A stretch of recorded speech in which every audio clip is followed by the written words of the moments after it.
ஓம் ஸ்ரீ குருபியோ நமக. காஞ்சி மகா பெரியவா பாதமே சரணம். இன்னைக்கு நாம் பார்க்க போகிறது 7வது நட்சத்திரமான புனர்பூசம் பற்றி தான். வாணியம்பாடி அதிதீஸ்வரர் திருக்கோயில். இங்கே மூலவர் ஸ்ரீ அதிதீஸ்வரர், இறைவி ஸ்ரீ பிரகன் நாயகி, காச்சியப முனிவரின் தர்ம பத்தினி அதிதி. இவள் புனர்பூச நட்சத்திர நாளில் இந்த தலத்தில் விரதம் இருந்து தேவர்களை பெற்றாள் அப்படின்னு புராணங்கள் சொல்லுது. இதன் காரணமாக தான் இந்த தலம் புனர்பூச நட்சத்திர பரிகார தலமாக விளங்குது. கிழக்கு கோபுரம் 5 நிலையை கொண்டிருக்கு.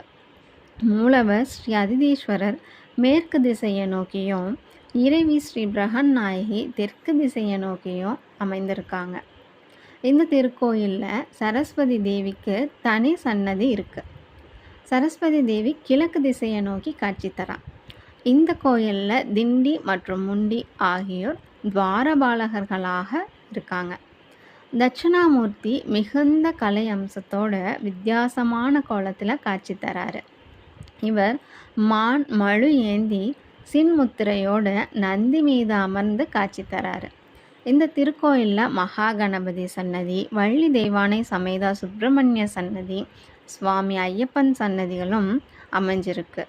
ஹரஹர சங்கர, ஜெய ஜெய சங்கர.